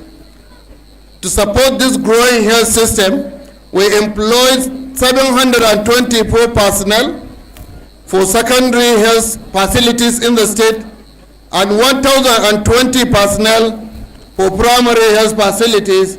And this year, we hope to employ additional 2,000 personnel into our healthcare facilities. Healthcare is not a privilege. It is a moral obligation of government. A government that cannot protect the health of its people cannot claim to have fully served them. That is why we will continue to strengthen our health institutions, expand our access, invest in the workforce that sustain them. In water resources, we have taken major steps to confront one of the most fundamental needs of our people. A major contract has been awarded for Zobe Water Project Phase 2 to provide potable water to many communities across the state, right from Dusama up to Kankia, coming down to Charanchi, to Abukur, Batagarawa, up to Katsina. In addition, and we hope to complete this project at the end of this year, inshallah. This is a major project that was started 40 years ago, but we were able to revive this project and execute it, inshallah. It is a public health, it is economic necessity. Our commitment in this sector is rooted in the conviction that no community should be left behind when it comes to access to safe and reliable water. In public sector reform, we have continued to strengthen institutional backbone of governance to ensure the full takeoff of the contributory pension scheme in the state. We inaugurated a board of state pension bureau and the pension transition department. We have so far paid over 45 billion to clear the backlog of gratuity, paving the way for the smoother implementation of the contributory pension scheme and restoring confidence among workers and retirees. We established solar mini grids in government offices and some hospitals to enhance productivity and reduce the burden on unreliable power supply. We also provided internet facilities in government offices to fast track and simplify implementation of government policies and programs. Most recently, approval was granted for recruitment of over 400 staff to fill the critical vacancies in the state ministries, departments, and agencies through merit-based process supervised by a community of credible people. This response may seem administrative in form, but they are transformational in substance. Strong institutions are the quiet engines of development. They ensure continuity, efficiency, transparency, public trust. They make it possible for government to move from intention to delivery. Your Royal Highnesses, Your Royal Highness, distinguished guests, Your Excellencies, my fellow students, as we reflect on this effort, let us remember that governance is not measured by a project completed, but by confidence restored, hope renewed, the direction set for the future. As you know, we have established a council of emirs aimed at safeguarding the traditional values and culture, while providing the role of our traditional institutions to increase their contribution to the governance of the state. The true test of leadership is whether it expands the horizon of possibility of ordinary Nigerian or ordinary Katsina. It is whether the farmer sees a better harvest ahead, whether the child sees a better classroom, whether the patient sees a better hospital, whether the workers see a more dignified service, whether the vulnerable see a government that remembers them. Our journey is not yet complete. We do not claim perfection. We do not deny the challenges that remain. There are still communities that seek greater peace, families that seek greater relief, youth that seek greater opportunity, and institutions that require further strengthening. But we move forward with clarity, conviction, and faith. We move forward knowing that the burden of leadership is not to boast about how far we came, but to remain steadfast about how far we must go. In this scared occasion of Eid al-Fitr, I call on all our people to preserve the values that Ramadan has defined in us: compassion for one another, restraint in times of anger, generosity towards the less privileged, respect for authority, and unwavering consciousness of Allah in all that we do. Let us reject divisions. Let us reject hatred. Let us reject any force that seek to weaken our unity, explore our differences. Let us also continue to honor and strengthen the bond between the government, the traditional institution under the able leadership of His Royal Highness, religious leaders and the people. This bond is one of the enduring strengths of our security society. It is through this partnership that we can protect our values, guide our youth, preserve social order and sustain peace. To our traditional rulers, I express profound appreciation to His Royal Highness and all other traditional leaders for your wisdom, your stabilizing influence, and your commitment to well-being of our communities. To our religious leaders, I thank you for your praise, your counsel, your moral guidance. To our security personnel, I salute your courage and sacrifice. To our civil servant, teachers and health workers, farmers, traders and artisans, women and youth, I say this: the progress of our state rests upon your labor, your resilience, your belief in the better future for our state. This administration remains fully committed to serving with sincerity, justice, prudence and compassion. We will continue to build, we will continue to reform, we will continue to listen, we will continue to act. Above all, we will continue to place the welfare of the people at the heart of the governance. As the horses ride today in dignity and splendor, we let them remind us that leadership tradition must carry both honor and purpose. Let this Hawan Sallah not only celebrate our heritage, but also renew our collective resolve to build a state that is safer, stronger, fairer, and more prosperous for all. May Allah continue to bless Katsina State. May Allah protect our people from harm. May He grant comfort to those in distress. May He strengthen those entrusted with responsibility. May He bless our homes with peace, our land with abundance, and our future with promise. Assalamu alaikum. Martaba Sarkin Katsina da sauran hakimai na Karaga da 'yan majalisar sarki, hakimai da magadai, muna godiya kwarai da gaske ga Allah da ya kawo mu wannan rana ta hawan bariki ko hawan sarki, kamar yadda aka saba, ranar da muke yi ma juna murna ta wannan wata mai alfarma da Allah ya kawo mana da kuma alheran da ke cike shi. Fatan da muke yi Allah haɗa mu da dukkan alheran da ke cike shi. Abinda muka koya cikin wannan wata na taimaka ma juna, na neman yafiyar juna, na mutunta juna, Allah ya ƙarfafa mu a cikinsa. Allah ya sa ya ɗore ba a watan kaɗai ba, ya ɗore a duka rayuwarmu baki ɗaya. Wa muna godiya ƙwarai da gaske da Allah ya ba mu lafiya muka ga wannan rana mai alfarma, kuma kamar yadda mai martaba sarki ya faɗa a cikin jawabinsa na cewa kullum abubuwanmu kamata ya a ce suna yin gaba ba suna yin baya ba. Ganin wannan ne ya sanya maka ga cewa kullum ina faɗa ba mu abin da ya wuce tarihi wanda ya kai wannan abin da muke yi a yau. Yana cikin abubuwan da aka san Katsina da shi, yana cikin abubuwan da suka ɗaga darajar Katsina da lardin Katsina da lardin Daura da duka jihar Katsina baki ɗaya. Ya kamata mu riƙe shi a bisa amana, kuma mu riƙe shi domin biyan bukatun al'ummanmu da farin cikin al'ummanmu.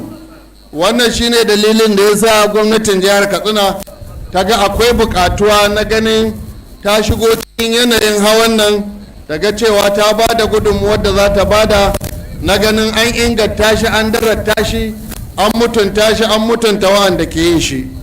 Kuma yana da kyau kwarai da gaske, kamar yadda kuka sani yau mun kusa shekara 3 a bisa gwamnati, kuma mutanen jihar Katsina alƙalai ne ga abubuwan da muke gudanarwa na ci gabansu, kamar yadda muka yi bayani a cikin turanci.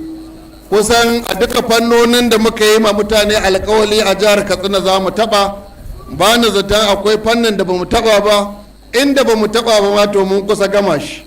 Kuma muna fatan a ɓangaren noma, a ɓangaren ilimi, a ɓangaren lafiya, a ɓangaren abubuwa da dama wanda gwamnatin jihar Katsina ta gudanar.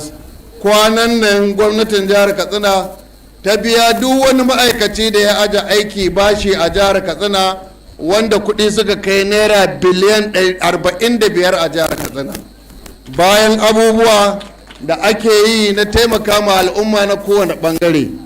Don haka muna godiya ga mai martaba sarki da sauran hakimai akan gudunmuwa da shawarwari da goyon baya da haɗin kai da suke ba wannan gwamnati, da fatan Allah ya sa mu gama lafiya. Kuma muna fatan Allah ya ƙara kawo aminci ga al'ummanmu.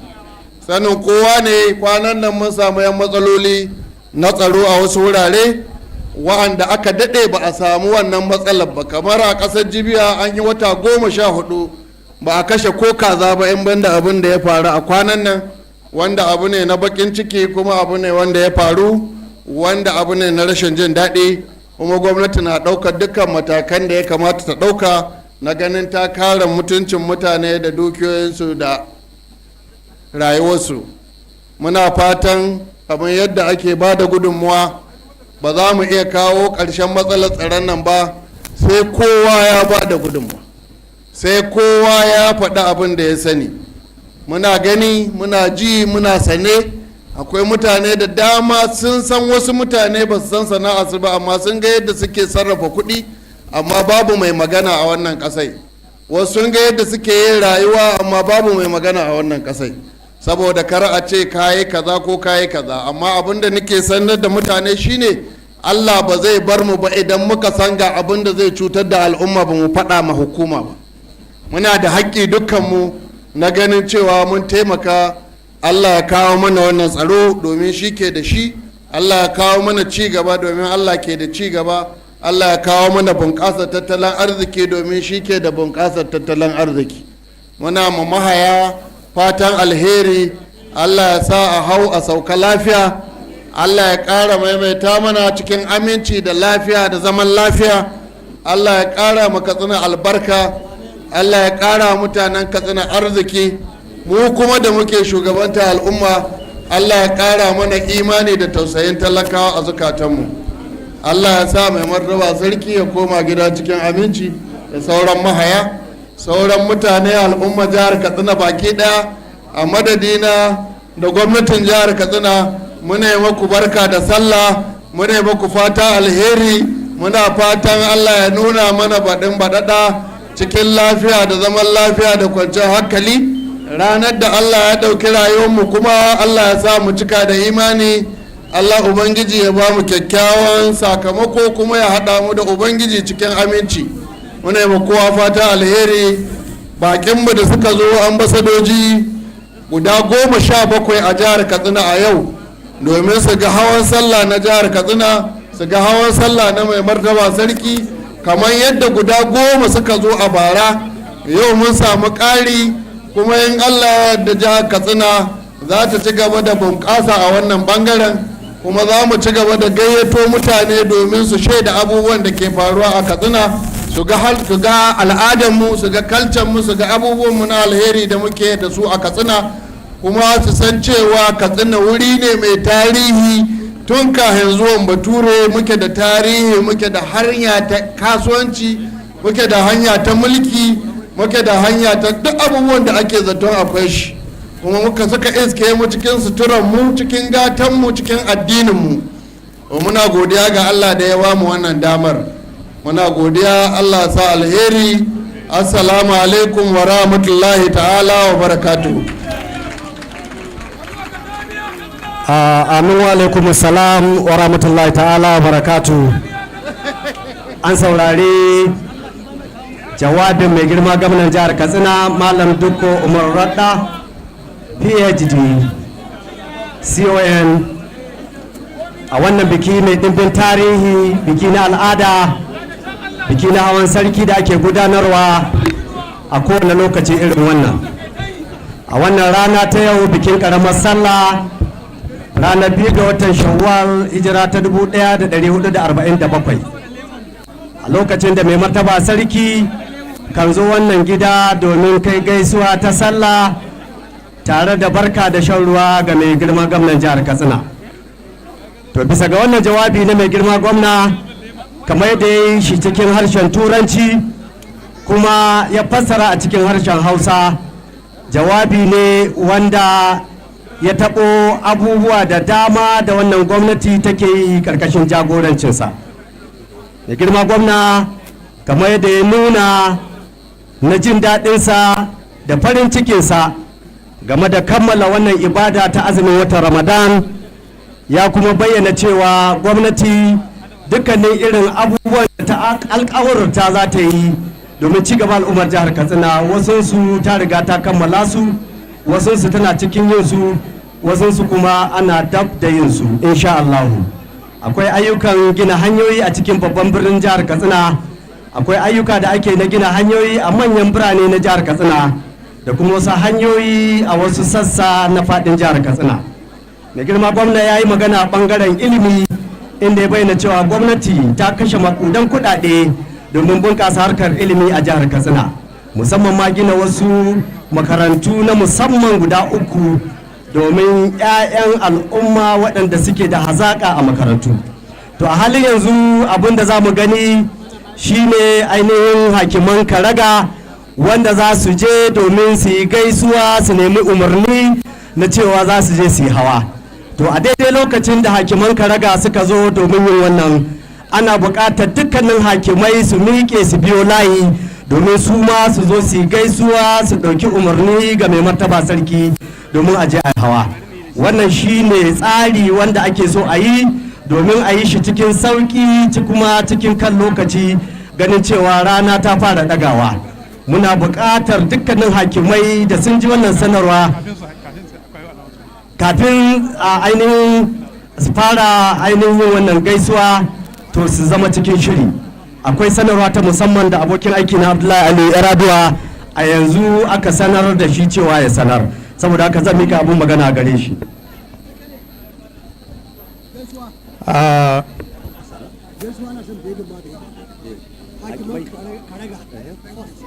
sai 'yan majalisar sarki sakar sai sauran hakimai dukkanin su za su yi hakiman Karaga sai 'yan majalisa da sargau nake nufi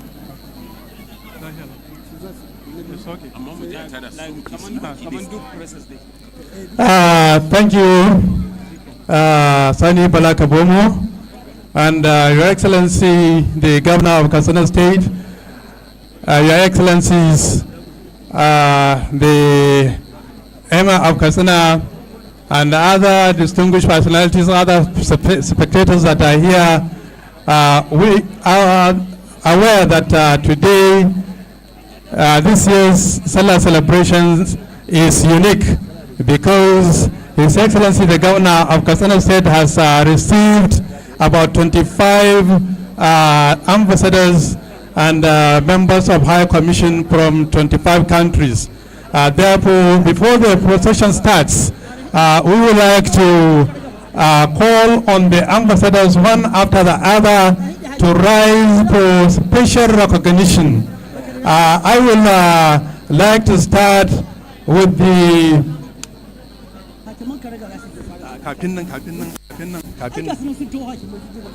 all right. Hakiman Karaga za su je su gaisuwa, hakimai su dakata. Hakiman Karaga za su fara yin gaisuwa da ban kwana, sannan hakimai na Karaga su ne mai girma kauran Katsina ke jagoranta, za su je su gaisuwa su ban kwana.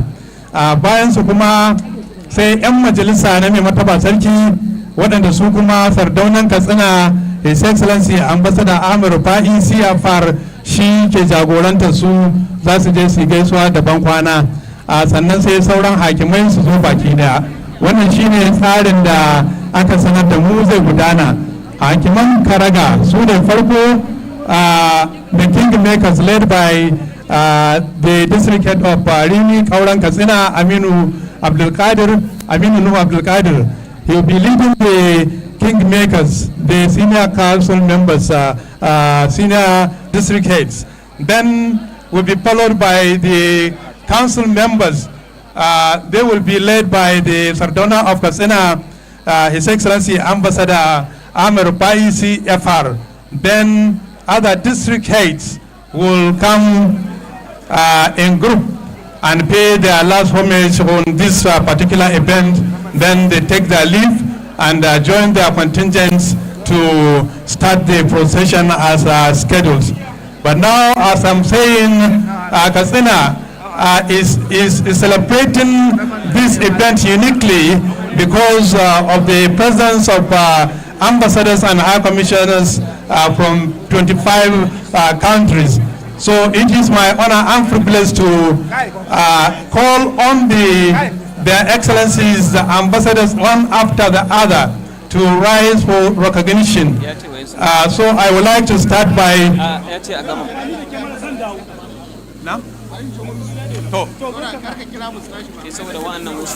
Okay. Please, those that are standing on this road, please give way. Let us have a clear view from where we are sitting, so that we will be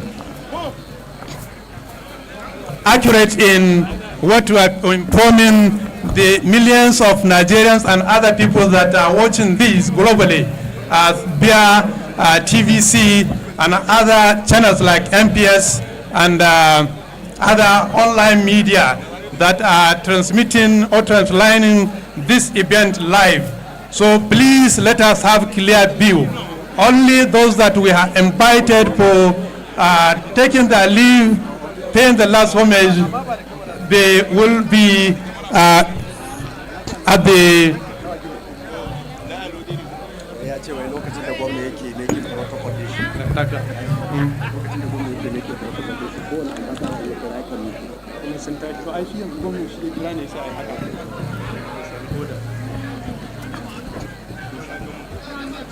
now the kingmakers have paid their last homage for this Sallah celebration, and then the council members, senior council members, are led by the Sardona of Katsina, Ambassador Hawan Bariki Kai Tsaye, and then to be closely followed by the district heads. As you can see, the district heads have lined up for this particular activity, and the district heads in Katsina Emirate were 44 in number, but recently another 6 have been created, but they will be formally tavaned any moment after Sallah. Therefore, Katsina Emirate has 50 number of district heads. Part of the 44 that are here will be the ones that will be participating in the Sallah procession. Therefore, I would like to now start calling recognizing the ambassadors.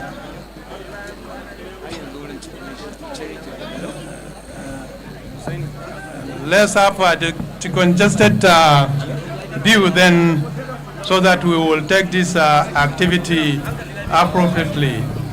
We would like to once again inform our distinguished and esteemed viewers and listeners that as you have heard from the horse's mouth, the Emir of Katsina, Alhaji Dr. Abdulmumin Kabir Usman, whenever you talk about Sallah celebrations, Katsina comes into the minds of all Nigerians, especially those from this part of the world, that is the northern Nigeria and Hausa land, everywhere. When you talk about Sallah celebration, what readily comes to the minds of individuals is Katsina, because Katsina celebrations is unique. And since the inception of this administration, under the ever leadership of His Excellency Governor Diko Radda, we have been witnessing tremendous changes towards improving the Sallah festivities in Katsina and Daura Emirates.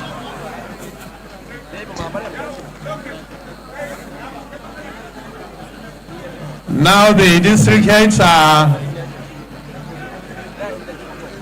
paying their last homage and taking the permission of His Royal Highness to go and join their village heads, their musicians, dancers, and other entertainers that will be passing here for us to see what Katsina holds in terms of rich culture, tradition.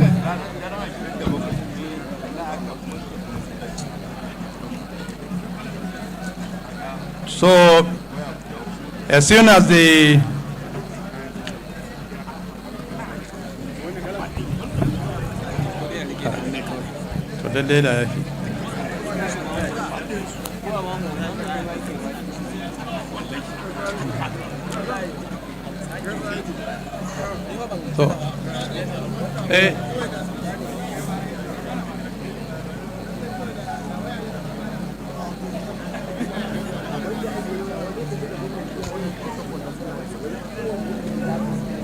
shi gwamnati ya kira ne kira su haka to a'a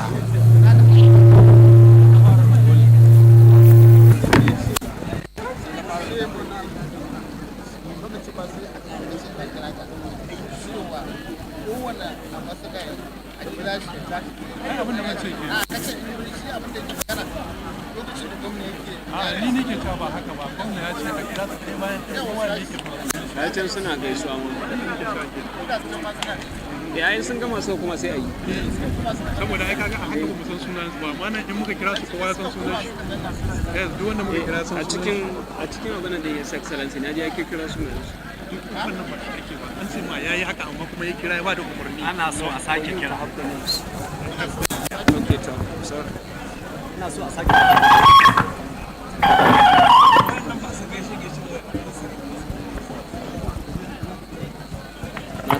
na kashi dala an sanar da mu cewa hakiman da suka riga suka yi gaisuwa ana cewa kamar saboda wurin ya cinkushe to a bari haka nan waɗanda ba su sami ba su haƙura saboda mu ci gaba daga inda muka tsaya an sanar da mu cewa masu gaishe-gaishe a halin yanzu bayan hakimai sun gama a dakata haka nan a ba da wuri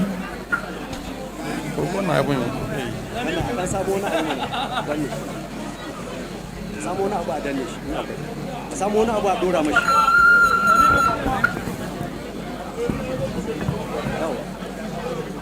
samu wani abu akwai in kuna da shi sai ku dora sai a dora nan ba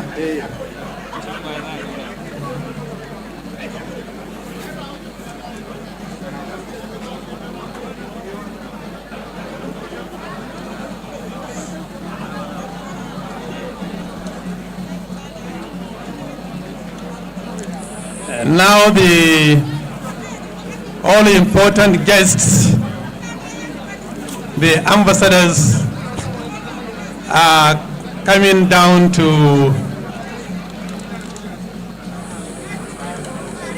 pay their respect to His Royal Highness the Emir of Katsina.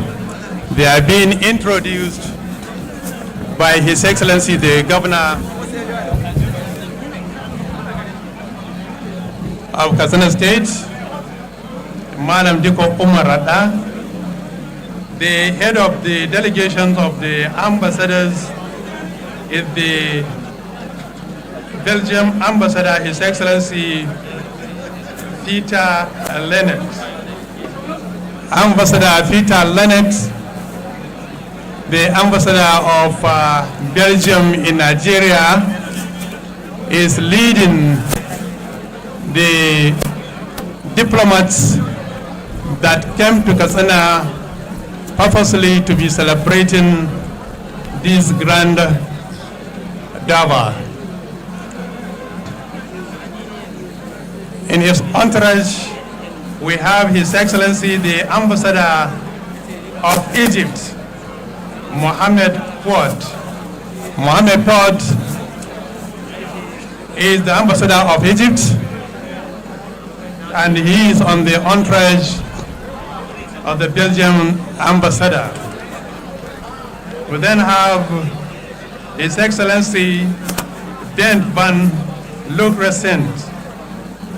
He is the ambassador of Netherlands. Then we have His Excellency Ambassador Felix Cortes Ateda from Spain, ambassador of Spain in Nigeria.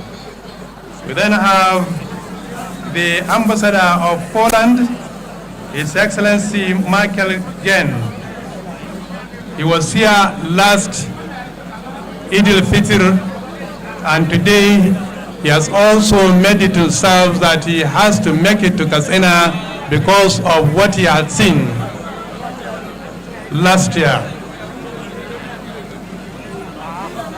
We also have Ambassador Patrick Felix from Switzerland.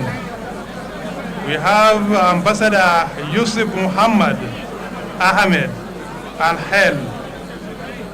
He is the ambassador of Qatar.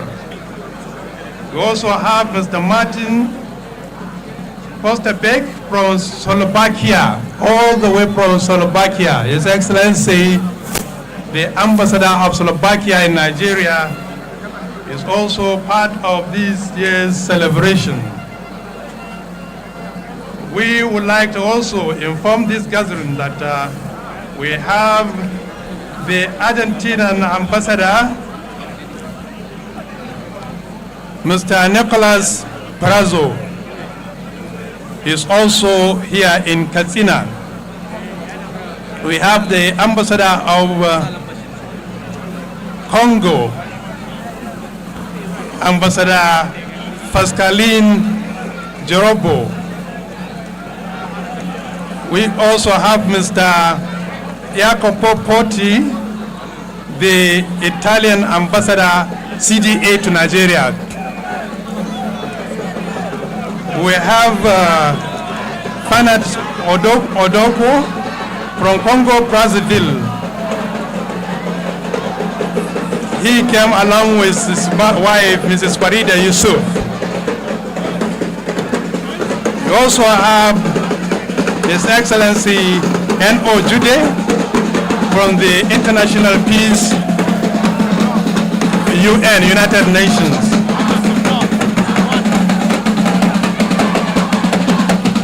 We have His Excellency Susan Ake Daniel, the head of Mission International Peace and Good Governance.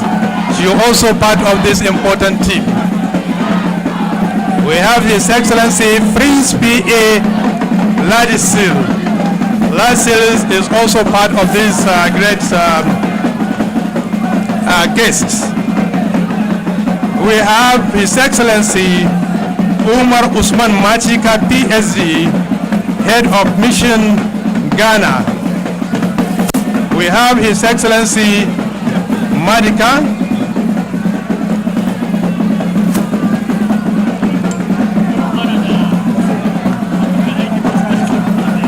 we also have His Excellency Dr. Husseini Haruna Kumasi from Ghana.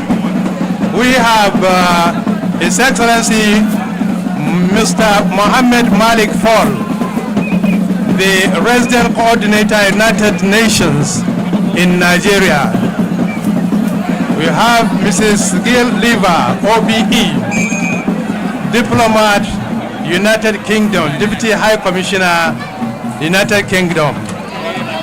You have LCG Atafo, UNDP Resident Representative, and then Mr. J. Kimmelman, Chief Executive and Founder of New Globe USA. All these are the high-level guests Katsina received on this vital occasion of celebrating the second day of Eid al-Fitr 2026 in Katsina. We want to graciously welcome these ambassadors once again, and as the procession starts, we are having now the entourage of his, the royal, the district head of Rimi, the Garin Katsina, Alhaji Aminu Nuhu Abdul Qadir. Alhaji Aminu Nuhu Abdul Qadir, the Garin Katsina is now approaching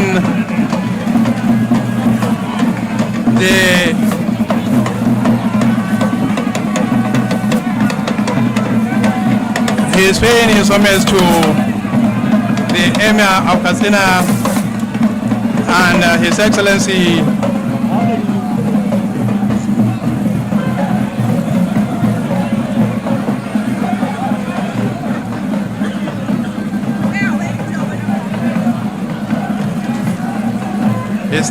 the Garin Katsina Alhaji Aminu Abdul Qadir is now approaching this podium.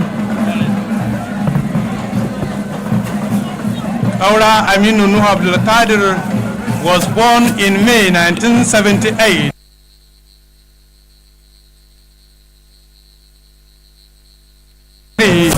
To 1989. He also attended Government Day Secondary School Rimi from 1990 to 93. Then Government College Katsina from 1994 to 1995. Then Government Secondary School Rimi also from 1995 to 1996. He also attended the College of Administration Funtua from 1999 to 2000, where he obtained his certificate in banking and finance. He also attended College of Education Kano from 2002 to 2005.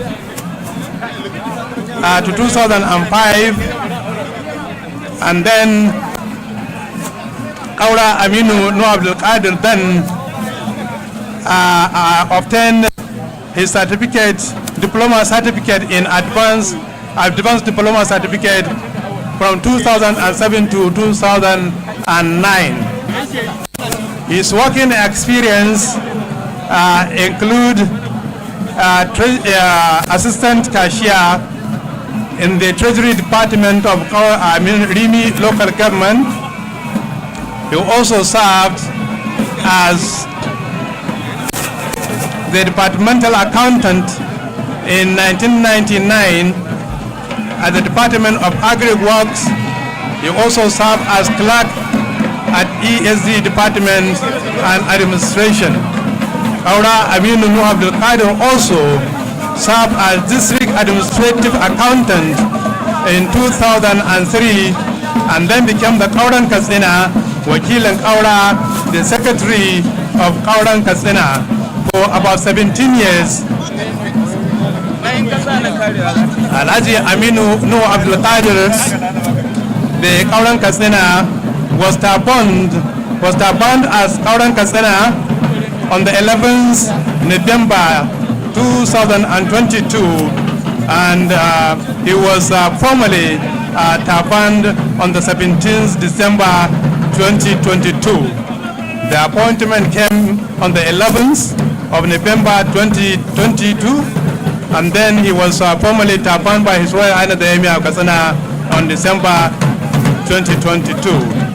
The district head of Dusima, the Etnakan Katsina, Alhaji Sada Muhammad Sada, has paid his homage to His Excellency the Emir of Katsina, His Royal Highness the Emir of Katsina, and His Excellency the Governor. The Etnakan Katsina, the 15th Etnakan Katsina, Alhaji Sada Muhammad Sada, inherited the throne after the demise of his father, Balangwagwo Muhammad. And this contingent, this fiefdom, is a fiefdom that was established under their progenitor, one of the disciples of Sheikh Usman Danfodio, after the jihad of Sheikh Usman Danfodio in 1804. Malam na Alhaji, the progenitor of the Endakawa in Katsina, participated actively during that holy jihad. And he was among the 3 disciples of Sheikh Usman Dampodio that were given the flag to come to Katsina and reform and institutionalize the reforms under the leadership of the leader of the Sokoto Jihad, Sheikh Usman Dampodio. Malam na Alhaji was said to be in Katsina before the Sokoto Jihad, and he got his connection to Sheikh Usman Dampodio since before the jihad started. And then when the jihad started, he traveled all the way to Sokoto and participated, contributed his quota towards the success of that jihad.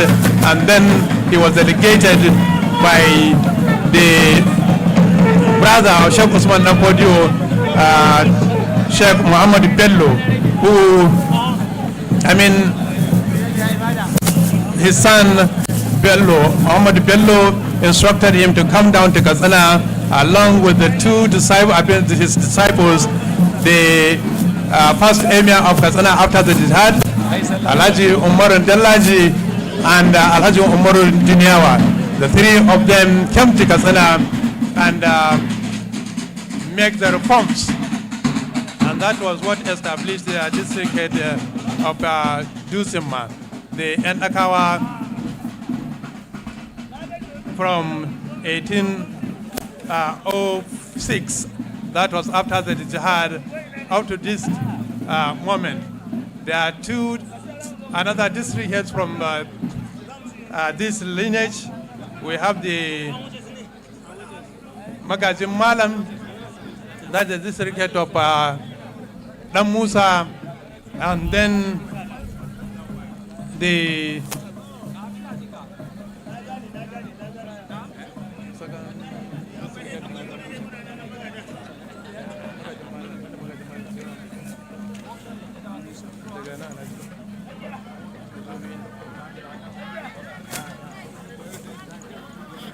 the next contingent is that of Galadiman Katsina. The Galadiman Katsina, Alhaji, Justice Sadiq Abdullahi Mahuta, who is well represented on this Sallah Dava. Justice Sadiq Abdullahi Mahuta, the Galadiman Katsina, is a descendant of the first Galadiman Katsina, Dudi, who made great contributions during the 1804 jihad.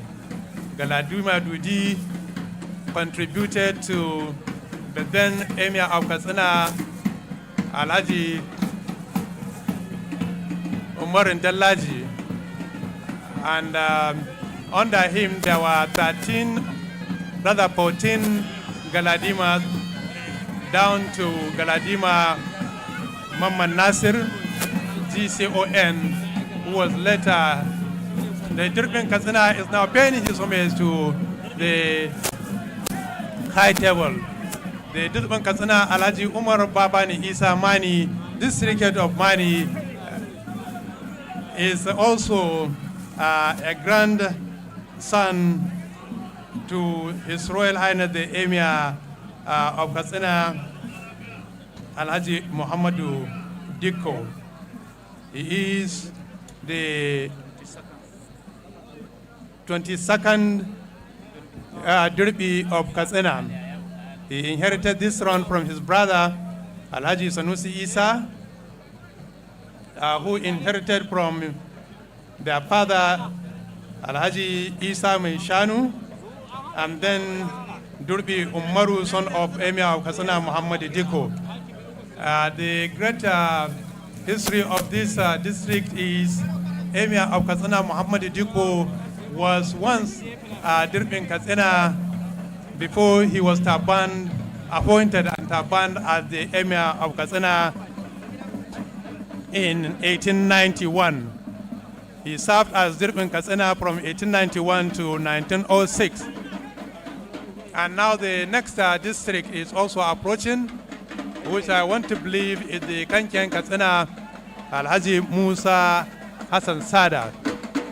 To kamar yadda muke gani hakiman Karaga sun kammala wucewa, wato ainihin mai girma kauran Katsina Alhaji Aminu Nuhu Abdulkadir, sai mai girma yan dakan Katsina Alhaji Sada Muhammad Sada hakimin Dusun ma, sai galadiman Katsina mai shari'a Sadiq Abdullahi Mahuta wanda wakilinsa ya hawa madadinsa, amma yana nan tare da mu a babbar rumfa. Sannan kuma muka ga wucewar mai girma Dirbin Katsina hakimin gundumar Mani Alhaji Umar Babani Isa Mani. Mai biye masu shine kamar yadda muke gani Kankiyan Katsina